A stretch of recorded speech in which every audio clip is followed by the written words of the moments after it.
chapter 4, and we finally have a chapter that doesn't end with someone being surprised. Uh, and that's the way this book is going. So here you have Marilla taking Anne back to Mrs. Spencer and going to take her back, and all the while Anne is talking, telling about her life this far. So she was orphaned at 3 months due to a fever. And before vaccines, this was an incredibly common thing. You would have the measles spread through a community, or the mumps spread through a community, or diphtheria, or any of these diseases, and they would just spread like wildfire. Scarlet fever, though that's not a virus and there isn't really a vaccine for it, but it's treated with medicine and antibiotics. Anyway, these plagues would just sweep right through. I mean, smallpox would hit a town and sometimes wipe it out or half wipe it out. And this was just something that happened. So this is somewhat normal. And people died in accidents all the time back then. It's amazing how much safety improvements there have been over the years. Um, it was wild how much stuff got done in the 1800s. I mean, transcontinental railroads, bridges, dams, all of these wonderful things were built in the late 1800s, early 1900s. I mean, it was a spectacular time to be alive. But the thing is that a lot of this was built on blood.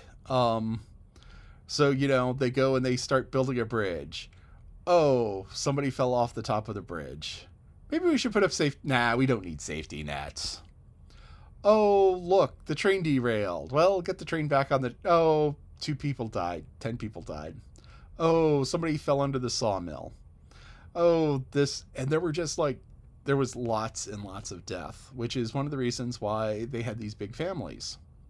So, you had Anne losing the 2 parents like that. Boom, boom. You had the family with 4 children who took in Anne. Well, you have 4 children because half of them died before 12, and, you have a spare.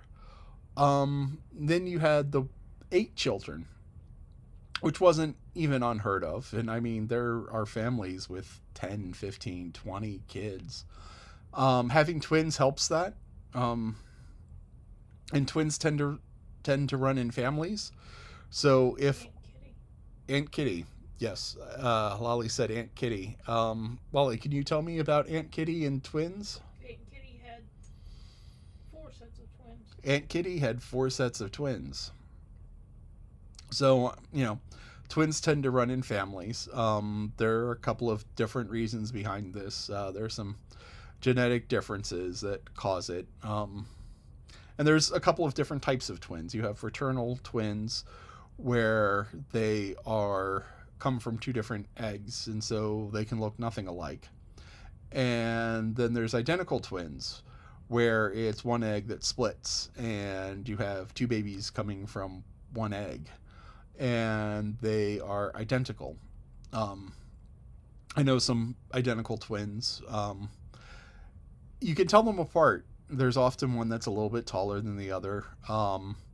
Fingerprints are always different, but you can't go around checking people's fingerprints, and you can't memorize fingerprints. But there's, when you meet twins, you'll probably meet some as you grow up and go around. You'll be able to tell them apart, and you'll have little clues. It's like, oh, this one has a mole right here, or that one is a little bit taller, or this one is a little bit heavier, or you'll just see it, and you'll learn to tell them apart.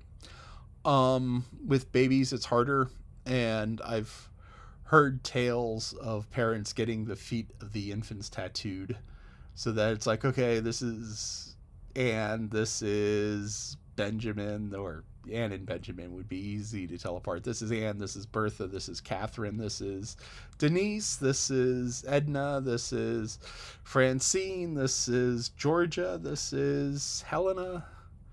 It just, that's that's 9. So, 9 is about the limit, I think, of what somebody has had at once.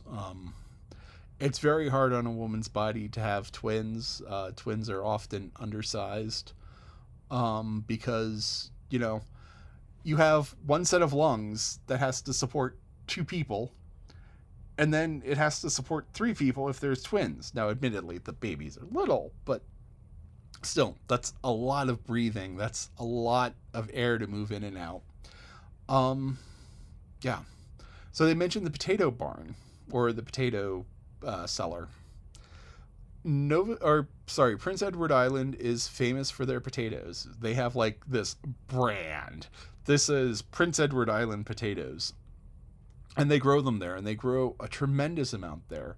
Tons and tons, millions of tons of potatoes. 2 million tons of potatoes every year they grow in Prince Edward Island. And it's this little place. It's like 150 miles by 50 miles. And they grow 2 million tons of potatoes every year. And they make them into French fries. And one of the things that I remember a lot about Prince Edward Island is the Cavendish Fry Factory. So, frozen French fries. So if you go to the store in the frozen food section, there's French fries, and the French fries come in a bag, and they're pre-cooked or partially pre-cooked, because you want to do a little bit of cooking at the end. And the best French fries, let me tell you this: best French fries are cooked twice. You cook them one at a low temperature, you let them cool down, you let the starches kind of gelatinize, and then you take them and you cook them again, and the outside gets really crispy and the inside is soft and moist. And anyway, double fry the potatoes. Anyway, the Cavendish Factory is, Cavendish Factory. When we were up in Prince Edward Island, we went over the whole island, drove along the shore road, as it were. Anyway, the Cavendish Factory, big rectangular building, couple of chimneys. And every 10 or 15 minutes, there's this poof of steam that came out of the building. And it smelled like French fries 10 miles in any direction. I mean, you're just driving up there and you smell the French fries. And then as you're getting close, poof! And there's just this intense blast of the French fry smell. So it got stronger every time they dropped the fries. And you drive on a little bit more, and 10 minutes later, poof, another pump of French fries. So in Nova Scotia, eat French fries. 2 ways to eat French fries are 2 ways to eat French fries in Nova Scotia. One is get it with fish and chips. So fish and chips is an English dish, which is battered fried fish served with French fries, because they call chips fries. They call fries chips in England because I don't know. Anyway, so fish and chips. So it's battered fried fish with French fries. And it's great up there for a couple of reasons. One, the French fries are local. So the potatoes are local, the fries are local. And when you eat local, it's generally better tasting stuff. And 2, the fish is local. Prince Edward Island has some major fisheries.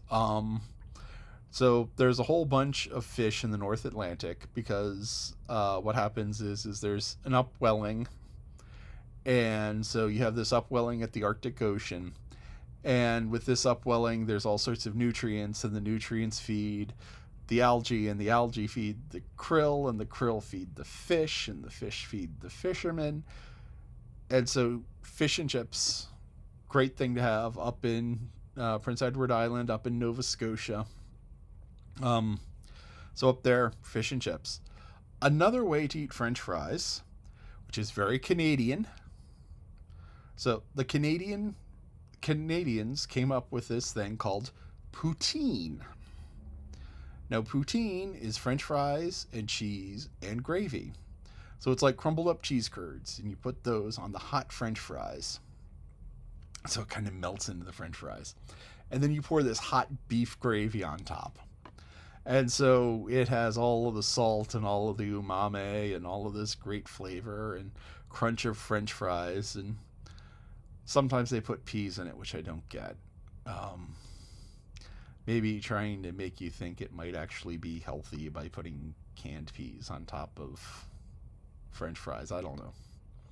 But, it's one of those greasy, snacky foods. It's just so tasty. Uh, Lolly, is there anything else I forgot to mention? Potatoes in this one, cheese, or potatoes. Those are the two. Those are the two. Okay.